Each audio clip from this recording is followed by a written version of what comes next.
their best iterations, Survivor Series elimination matches just hit the spot. Maybe they're high-stakes encounters between a promotion's biggest names, or perhaps they're all-star showings from the Golden Era, a rare time in which these particular talents all inhabited the same space. On many occasions, Survivor Series matches have been gems, but not on every occasion. For every inter-brand slugfest or Hogan and Friends versus the villainous hoi polloi, you get some half-baked dregs that stink up your microwave upon nuking. Not all Survivor bouts are created equal, though the ones occupying this list could only find kinship with a tray of mold-encrusted yams. I'm Sam Driver from Cultaholic Wrestling, and these are the 10 worst WWE Survivor Series elimination matches.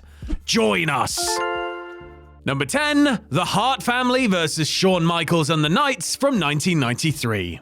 There is but one silver lining to this unfortunate affair. Events late in the bout and in the post-match got the ball rolling for Owen Hart to soon turn heel, thereby commencing the run of his career. Good thing for that, because the King of Hearts origin story is all that's saving this bout from worse placements. That's right, I would have taken it to 11. The wrestling itself was extremely pedestrian, so to find the bigger faults, you need to look at the bigger picture. Originally, this was supposed to be Brett and brothers Owen, Bruce, and Keith, seconded by Father Stu, battling Jerry Lawler and 3 masked knights, after a months-long angle where Lawler continuously dishonored the Hart family. Well, Lawler got pulled from the bout due to real-life serious legal troubles and was hastily replaced days before by Shawn, himself returning from a brief walkout. The Knights remained Shawn's partners as WWF tried to re-engineer the angle to make Shawn, not whitewashed Lawler, the sole Hart instigator. It's 31 minutes of house show wrestling and hackneyed comedy, while game show host and guest announcer Ray Combs screams at inappropriate times. Thank God for the onset of Owen's turn, because oof. Number 9, Team Paige versus Team Natalya in 2014.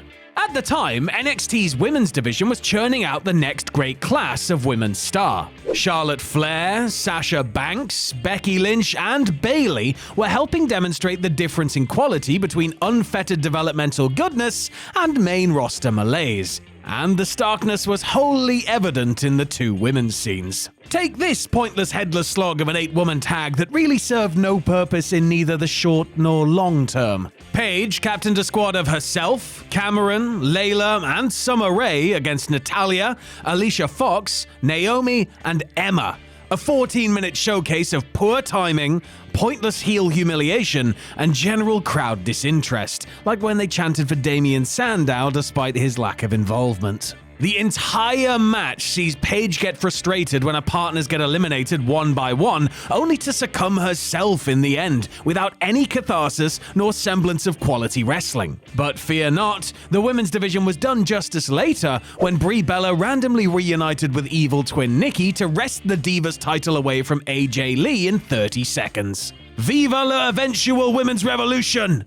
Number 8, the New Age Outlaws and the Godwins versus the Headbangers and the New Blackjacks in 1997.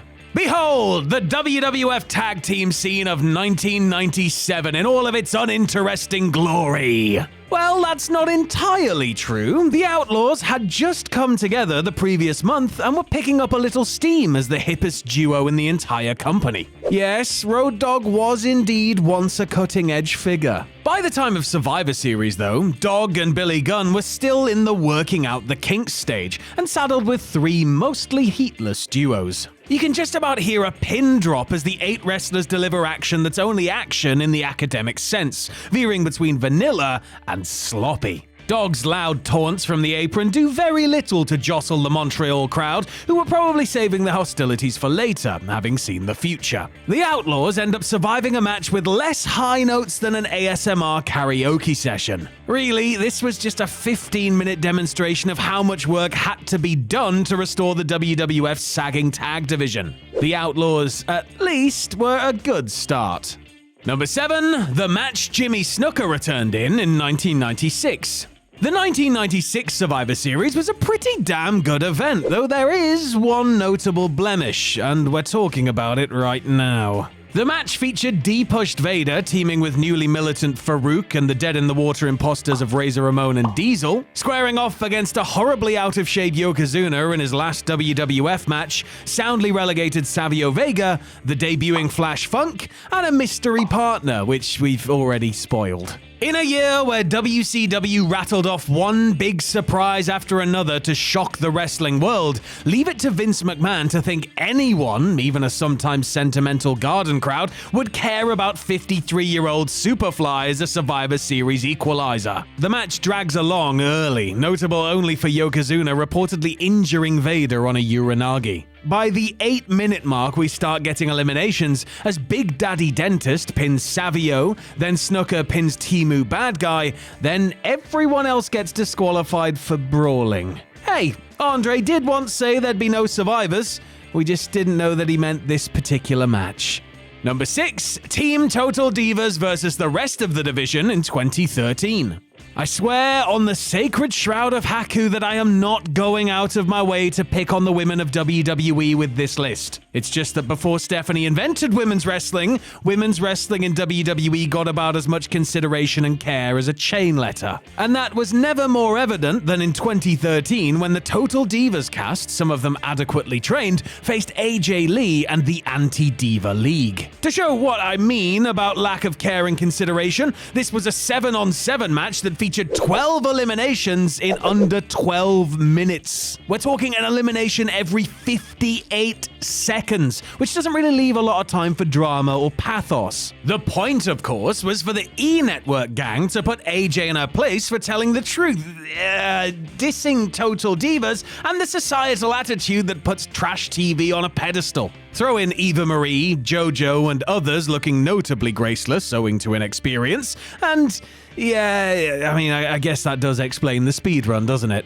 Number 5, The Alliance versus the Mercenaries in 1990. Do you ever assemble a piece of furniture, toil over the project for longer than you wanted to, finally complete the assembly, and then realize you've got a bunch of screws left over and you're not sure where they go? That is what The Alliance versus the Mercenaries felt like in regards to the 1990 Survivor Series. A true leftovers match if there ever was one. Nominally, it was a means of making soon-to-be world champion Sergeant Slaughter look strong. If only the match itself could have been 1/10 as potent. So it's Slaughter, Boris Zukov and the Orient Express against Nikolai Volkov, Tito Santana, and the Bushwhackers. Sarge's 3 partners get put away in record time, allowing Slaughter to slowly mount a comeback, downing Nikolai, then Luke, then Butch, before having a passable 3-minute sequence with faithful Tito. Alas, the match ends on a crummy DQ when Slaughter ally General Adnan inserts himself.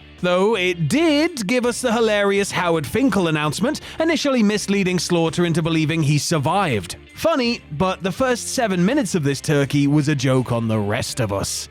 Number 4, DOA versus the Truth Commission in 1997.